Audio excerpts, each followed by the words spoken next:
오늘도 이 예언의 말씀을 읽고 듣고 묵상하는 우리 모두에게 하나님의 크신 은혜가 있게 되시기를 주님의 이름으로 축복합니다. 함께 묵상하실 본문은 예레미야 26장 1절로 15절의 말씀입니다. 오늘 본문의 핵심 주제는 하나님께서는 회개하는 자를 용서하시고 고쳐주시고 회복시켜 주십니다. 모든 인간이 죄를 범하였음에 하나님의 영광에 이룰 수 없다 하셨습니다. 그러므로 모든 인간은 반드시 회개를 통하여 예수님의 십자가로 이루어 놓으신 구원의 길을 향해 가야 하는 것입니다. 역사는 반복되어진다라는 유명한 말이 있습니다. 그러므로 우리는 그 역사를 통해서 배워야 합니다. 오늘 본문을 통해서 유다 백성들이 배워야 할 그 역사, 그리고 오늘 우리의 삶에서 배워야 할 그 역사, 그 역사의 핵심은 무엇입니까? 여러분, 실로는 엘리 제사장 때까지 이스라엘의 종교 중심지였습니다. 왜냐하면 그곳은 하나님의 법궤 언약궤가 있었기 때문이죠. 그래서 엘리의 제사장들은 블레셋과의 전쟁 가운데 이 법궤를 가지고 가기만 하면 전쟁에서 이길 수 있을 것이라 생각하였으나 그들은 전쟁에서 졌고 법궤마저 빼앗겨 버렸습니다. 그렇습니다, 여러분. 법궤가 우리를 지켜주는 것이 아니라 하나님의 말씀에 대한 순종이 하나님의 은혜로 우리는 지킴을 받게 되는 것입니다. 그러나 이스라엘 백성들은 그 실로의 역사 가운데 배우지 아니하였습니다. 그들은 여전히 하나님의 말씀보다 눈에 보이는 건물 중심의 예배당만 있으면, 즉 예루살렘 성전만 있으면 하나님께서 우리를 지켜주실 것이라 착각했다는 것입니다. 그러나 결국 여호야김 왕 때 느부갓네살을 통해서 예루살렘이 침략당하고 결국은 성전이 파괴되어지는 참담한 역사를 우리는 보게 되는 것입니다. 그러므로 오늘 본문을 통해서 하나님이 우리에게 원하시는 것은 눈에 보이는 예배당이 아니라, 눈에 보이는 어떠한 건물이 아니라 하나님과 우리와의 관계에서 영적인 친밀감을 유지하는 것임을 함께 깊이 깨닫게 되어지는 이 묵상의 시간이 되셨으면 좋겠습니다. 오늘 본문의 1절로 3절은 예레미야가 성전 뜰에서 회개를 촉구하는 설교의 내용입니다. 유다의 왕 요시야의 아들 여호야김이 다스리기 시작한 때에 여호와께로부터 이 말씀이 임하여 이르시되, 여호와께서 이와 같이 말씀하시니라. 너는 여호와의 성전 뜰에 서서 유다 모든 성읍에서 여호와의 성전에 와서 예배하는 자에게 내가 내게 명령하여 이르게 한 모든 말을 전하되 한마디도 감하지 말라 말씀합니다. 자, 1절에 요시야의 아들 여호야김, 요시야에게는 4명의 아들이 있었다고 1절에 말씀을 나누었습니다. 오늘 이 여호야김은 609년에 유다의 왕이 되어집니다. 그리고 그는 11년 동안 유다를 통치합니다. 그가 왕이 오른 지 4년 되어지는 605년 느부갓네살 그 바벨론 왕의 침략을 통해 예루살렘이 공격당하는 그 처참한 상황을 맞게 되어집니다. 그런 긴박한 상황, 이제 곧 유다가 멸망당할 그 상황에서 하나님은 예레미야를 통해서 이 유다 백성들에게 끝까지 회개를 촉구하고 있는 것입니다. 오늘 말씀에 여호와께로부터 이 말씀이 임하였다. 이 말씀은 신적 권위를 가진 말씀입니다. 예레미야의 자신의 생각이나 자신의 경험, 자신의 지식을 전하는 것이 아니라 하나님께로부터 받은 그 말씀을 예레미야는 가감없이 증언해야 했습니다. 그래서 여호와의 성전뜰은 하나님의 말씀을 선포하기 좋은 장소로 많은 사람들이 모여 있을 수 있는 넓은 공간이기 때문입니다. 자, 유다 모든 성읍에서 여호와의 성전에 와서 예배하는 자에게 하나님의 말씀을 한마디도 감하지 말라라고 말씀합니다. 감하지 말라. 더하고 빼지도 말라는 것입니다. 있는 그대로 전하라는 것입니다. 그런데 오늘 본문에 특별히 감하지 말라, 그 의미는 빼지 말라라는 말씀이죠. 오늘 예레미야에게 임한 그 말씀은 어떤 말씀입니까? 유다의 멸망, 유다의 심판에 대한 말씀이었기에 그 말씀을 한마디라도 빼고 싶은 인간의 욕구가 있을 수밖에 없는 것입니다. 하나님은 그러한 인간의 심리를 아시고 하나님께서 주시는 말씀을 한마디도 감하지 말고 전하라고 말씀해 주고 계신 것입니다. 자, 그 내용은 무엇인가? 3절입니다. 그들이 듣고 혹시 각각 그 악한 길에서 돌아오리라. 그리하면 내가 그들의 악행으로 말미암아 그들에게 재앙을 내리려 하던 뜻을 돌이키리라. 그들의 악행, 이 악행은 크게 두 가지였죠. 삶에 만연된 우상 숭배, 그리고 의도적인 삶의 불순종. 그것을 회개하지 아니하면 하나님께서는 심판하시겠다. 자, 그런데 우리가 이 시간 주목하고 싶은 것은 2절에 보시면 유다의 모든 성읍에서 여호와의 성전에 와서 예배하는 자에게, 그들은 우상 숭배하면서 여전히 하나님의 성전에 와서 예배하는 자들이었다는 것입니다. 이것이 종교인의 모습이고 오늘 우리들도 범하기 쉬운 죄악의 모습인 것이죠. 세상에 취해 살면서 주일이면 예배당에 오는 우리들의 모습, 양심의 가책과 찔림과 세상을 향한 그 삶의 결단력이 없이 무의미하고 습관적인 반복된 우상숭배, 그리고 형식적인 제사, 오늘 이것이 남유다의 멸망 직전의 종교인의 모습이었습니다.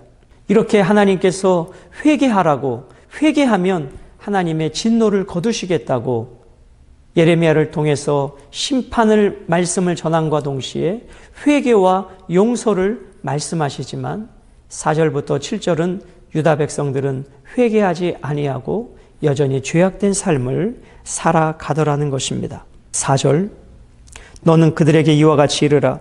여호와의 말씀에 너희가 나를 순종하지 아니하며 내가 너희 앞에 둔 내 율법을 행하지 아니하며. 이것이 의도적인 삶의 불순종이었습니다. 내가 너희에게 나의 종 선지자들을 꾸준히 보내 그들의 말을 순종하라고 하였으나, 하나님께서는 예레미야를 통해서뿐만 아니라 그 앞에 많은 선지자들을 통해서 하나님의 회개의 메시지를 꾸준히 전했다는 것입니다. 여기서 꾸준히라고 하는 말은 열심히 하다, 반복하다, 그런 뜻입니다. 하나님께서는 유다 백성들을 사랑하셔서 그들에게 회개를 촉구하는 하나님의 메신저 선지자를 끊임없이 계속해서 보내셨다는 것입니다. 이것이 하나님의 사랑이고 하나님의 열심입니다. 우리가 한번 넘어져고 쓰러졌다고 해서 하나님은 우리를 버리시는 분이 아니라 끊임없이 회개하고 돌아오기를 촉구하시는 분이셨습니다. 마치 하나님의 말씀, 하나님의 뜻을 알면서도 니느웨로 가지 아니하고 다시스로 도망가는, 그리고 저 배 밑에서 잠들어 있는 요나를, 풍랑을 일으켜서 그를 깨우시고 급기야 그를 다시 니느웨로 보내시는 하나님의 열심인 것입니다. 오늘도 하나님께서 그 열심으로 우리를 교훈하시고 열심으로 우리를 기다려 주시기에 오늘도 우리가 생명을 유지하고 살아간다는 것을 기억해야 할 것입니다. 6절, 내가 이 성전을 실로같이 되게 하고, 실로같이 되게 한다, 그 의미를 말씀드렸습니다. 엘리 제사장, 그때 이 실로는 이스라엘의 신앙 중심지였습니다. 그러나 블레셋의 침략 앞에 삶은 회개하지 아니하고 법궤만 가지고 가면 전쟁에서 이길 수 있다라는 저들의 잘못된 생각은 전쟁에서 참패할 뿐만 아니라 법궤마저도 블레셋에 빼앗겨버리는 참담한 일이 벌어졌습니다. 그 이후로 실로는 황폐한 곳이 되어버렸다는 것이죠. 마찬가지로 오늘 예루살렘에 성전이 있지만 하나님 앞에 우상 숭배와 삶의 순종으로 회개하지 아니하고 그 성전 안에만 있으면 하나님이 우리를 지켜줄 것이라고 하는 거짓 선지자들의 메시지와 그 메시지에 속은 유다 백성들의 이 어리석음을 성경은 질책하고 있는 것입니다. 여러분이 그러므로 신앙생활에 가장 중요한 것은 하나님과 나와의 관계에서 순종이지 어떠한 형식적인 제사나 건물이 아니라는 것입니다. 유다 백성들에게 가장 필요한 것은 순종하는 삶이었고 회개하는 삶이었지만, 그러나 저들은 성전이 저들을 지켜줄 것이라고 생각했기에 성전이 저들에게 우상이 되었습니다. 이 성을 세계 모든 민족의 저주거리가 되게 하리라 하셨느니라. 아무리 아름다운 성전이라 할지라도 순종하지 않는 그 백성들은 그 성전을 세상의 조롱거리로 만들어버리는 죄악의 현장에 있게 될 것입니다. 그러므로 여러분, 이제 성전은 무엇입니까? 오늘 너희가 하나님의 성전인 것과 하나님의 성령이 너희 안에 거하시는 것을 너희가 알지 못하느냐? 이제 눈에 보이는 이 건물이 성전이 아니라 바로 여러분과 제 예수 그리스도를 주로 고백하고 성령님을 우리 안에 모신 그리스도인들이 성전인 것입니다. 그러므로 우리는 이 성전을 청결하고 깨끗하게 하여 주의 성령을 근심하게 하지 아니하고 우리로 인하여 기쁨을 이기지게 못하시는 그러한 기뻐하시는 성령님이 되실 수 있도록 날마다 순종의 삶으로 나아가야 할 것입니다. 7절, 예레미야가 여호와의 성전에서 이 말을 하매 제사장들과 선지자들과 모든 백성이 듣더라. 이 말은 무슨 말입니까? 하나님의 심판과 회개를 촉구하는 말씀을 제사장과 선지자들과 성전에 모인 백성들이 들었다 말씀합니다. 여기 있는 선지자들은 거짓 선지자들을 말하는 것이죠. 성전만 있으면 하나님이 우리를 버리지 아니하시고 지켜주실 것이다. 그렇게 거짓 메시지를 전했던 선지자들이 예레미야의 말씀을 지금 들었다라는 것입니다. 자, 그 말씀을 듣고 8절부터 11절까지는 예레미야를 죽이려 하고 있습니다. 8절, 예레미야가 여호와께서 명령하신 말씀을 모든 백성에게 전하기를 마치매 제사장들과 선지자들과 모든 백성이 그를 붙잡고 이르되 내가 반드시 죽어야 하리라. 여러분, 진짜로 죽어야 될 대상은 누구입니까? 이 거짓 제사장들, 거짓 선지자들, 그들의 꾀임에 넘어간 백성들이 아닙니까? 그들에게 회개를 통해서 살 길을 제시해 준 하나님의 메신저 예레미야가 반드시 죽어야 하리라고 말합니다. 여러분, 진리의 말씀이 선포될 때 두 종류의 반응이 있습니다. 하나는 우리가 어찌할꼬 회개하는 자의 반응이 있습니다. 또 한 반응은 오늘 저들의 반응처럼 그 메신저를 죽이려고 하는, 거부하는 거부자들의 반응이 있는 것입니다. 그러므로 오늘 우리는 말씀을 읽고 듣고 선포되어지는 말씀 앞에 거부하고 외면하는 자들이 아니라 우리가 어찌할꼬 회개할 때에 그 심령이 살아나는 역사가 있다는 것입니다. 여러분, 예레미야는 진리의 말씀만 증언하였습니다. 그 메시지의 내용은 그가 전하고 싶지 않은 내용이었습니다. 그러나 예레미야는 순종으로 그 말씀을 감하지 아니하고 증언하였습니다. 그 결과는 매맞는 일이었고 감옥에 가는 일이었고 죽음에 처할 위기였습니다. 이어서 보실까요? 9절입니다. 어찌하여 내가 여호와의 이름을 의지하고 예언하여 이르기를 이 성전이 실로같이 되겠고 이 성이 황폐하여 주민이 없으리라 하느냐 하며 그 모든 백성이 여호와의 성전에서 예레미야를 향하여 모여드니라. 유다의 고관들이 이 말을 듣고 왕궁에서 여호와의 성전으로 올라가 여호와의 성전 새 대문의 입구에 앉음에 제사장들과 선지자들이 고관들과 모든 백성에게 말하여 이르되 이 사람이 죽는 것이 합당하니 너희 귀로 들은 같이 이 성에 관하여 예언하였습니다. 자, 제사장과 선지자들과 백성들이 예레미야를 죽이려 할 때에 그 유다의 고위관리직이 이곳에 모여서 이제 임시 재판을 열고 있는 것입니다. 그 재판정에서 제사장과 선지자들과 백성들이 예레미야가 죽어야 할 이유를 설명하고 있는 내용이었습니다. 그런 내용들 앞에 12절부터 15절은 예레미야의 항변이 기록되어 있습니다. 12절, 예레미야가 모든 고관과 백성에게 말하여 이르되 여호와께서 나를 보내사 너희가 들은 바 모든 말로 이 성전과 이 성을 향하여 예언하게 하셨느니라. 즉 예레미야는 자기의 생각을 말한 것이 아니라 하나님의 말씀을 전하는 선지자로서 사명을 감당했다는 것입니다. 13절, 그런즉 너희는 너희 길과 행위를 고치고 너희 하나님 여호와의 목소리를 청종하라.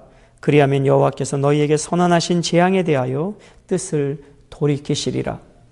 예레미야는 조금도 물러서지 아니하고 그 죽음의 위험 앞에서도 굴하지 아니하고 하나님이 주신 담대함으로 회개를 촉구하고 있었다는 것입니다. 14절, 보라 나는 너희 손에 있으니 너희 의견에 좋은 대로 옳은 대로 하려니와 너희는 분명히 알아라. 너희가 나를 죽이면 반드시 무지한 피를 너희 몸과 이 성과 이 성 주민에게 돌리는 것이니라. 이는 여호와께서 진실로 나를 보내사 이 모든 말을 너희 귀에 말하게 하셨습니다. 이 예레미야의 담대함은 사도 바울의 담대함을 보는 것과 같습니다. 여러분, 이것은 성령이 함께한 자만이 할 수 있는 담대함입니다. 사명 앞에 물러서지 않는 예레미야. 오늘 여러분과 저도 이 세상이 우리를 때때로 핍박해 올 때, 때때로 우리를 공격해 올 때 굴복하고 타협하는 것이 아니라 분명한 복음의 진리를 전하고 진리의 길을 담대히 걸어가는 이 예레미야의 용맹이 우리에게 있기를 원하는 것입니다. 여러분, 왜 예루살렘 성전이 파괴되어져야 했습니까? 크게 두 가지였습니다. 하나님의 말씀에 불순종하는 것이었고 반복적이고 지속적인 삶에 만연된 불순종, 악행의 삶이었습니다. 그러므로 오늘 이 말씀을 우리가 읽고 묵상하면서 우리에게 어떻게 적용해야 할까? 첫 번째로 내가 떠나야 할 악한 길은 무엇인가? 라는 말씀입니다. 오늘 13절에 그런즉 너희는 너희 길과 행위를 고치라 말씀합니다. 오늘 우리의 삶에 고쳐야 될 행위들은 무엇이 있습니까? 내가 떠나야 할 세속적인 습관과 죄악들은 무엇이 있습니까? 두 번째로 어떠한 상황 앞에서도 사명을 맡은 자들은 담대하게 사명을 감당해야 하는 것입니다. 물러서지 아니하고 타협하지 아니하고 진리의 말씀을 선포하고 신앙인으로서의 삶을 살아가는 것, 그것이 내가 살고 가정이 살고 공동체가 살아가는 하나님의 영적인 원리라는 것입니다. 또한 본문을 통해서 무엇만이 살 길인가? 우리가 범죄하였어도 회개만이 살 길임을 알려주십니다. 나의 의인은 7번 넘어질지라도 또다시 일어난다 말씀하십니다. 우리가 때때로 믿음과 육체의 연약함으로 넘어졌다 할지라도 다시 주님의 십자가 붙잡고 회개하고 아버지와 나와의 막힌 담을 허물고 친밀한 관계로 나아가는 그 길만이 우리가 살 길이라는 것입니다. 끝으로 설교자는 듣지 않을지라도 선포하고 가르쳐야 하는 것입니다. 하나님의 말씀이 선포될 때마다 아멘으로 받으면 얼마나 좋을까요? 그러나 교만한 인간들은 하나님의 말씀이 선포될 때에 취사 선택을 합니다. 때로는 귀를 막아버립니다. 때로는 그 설교자를 거부하기도 하는 것입니다. 그러므로 하나님의 말씀을 맡은 자들은 듣지 않을지라도 선포해야 합니다. 듣지 않을지라도 가르쳐야 하는 것입니다. 오늘도 이 말씀을 함께 묵상하는 장자가족 여러분, 주의 말씀을 읽고 듣고 우리가 주의 말씀을 기록할 때마다 주의 성령이 깨닫게 하시고 감동 주시는 그 죄악들을 인정하고 고백하고 그 악한 길을 버리고 떠나서 하나님의 말씀에 순종하는 것만이 나와 우리 모두가 살 길이요 하나님의 뜻을 이 땅에 이루어가는 복된 길임을 깨달아야 할 것입니다. 오늘도 내 앞에 주어진 순종과 불순종의 길 중에서 나는 무엇을 선택할 것인가? 사명자의 길과 타협의 길 속에서 나는 어떠한 길을 걸어갈 것인가? 오늘도 순종과 사명을 선택하셔서 하나님이 우리를 보시고 기뻐하시고 아버지의 뜻이 우리를 통해 이 땅에 이루어져 가는 복된 한 날이 되시기를 주님의 이름으로 축복합니다.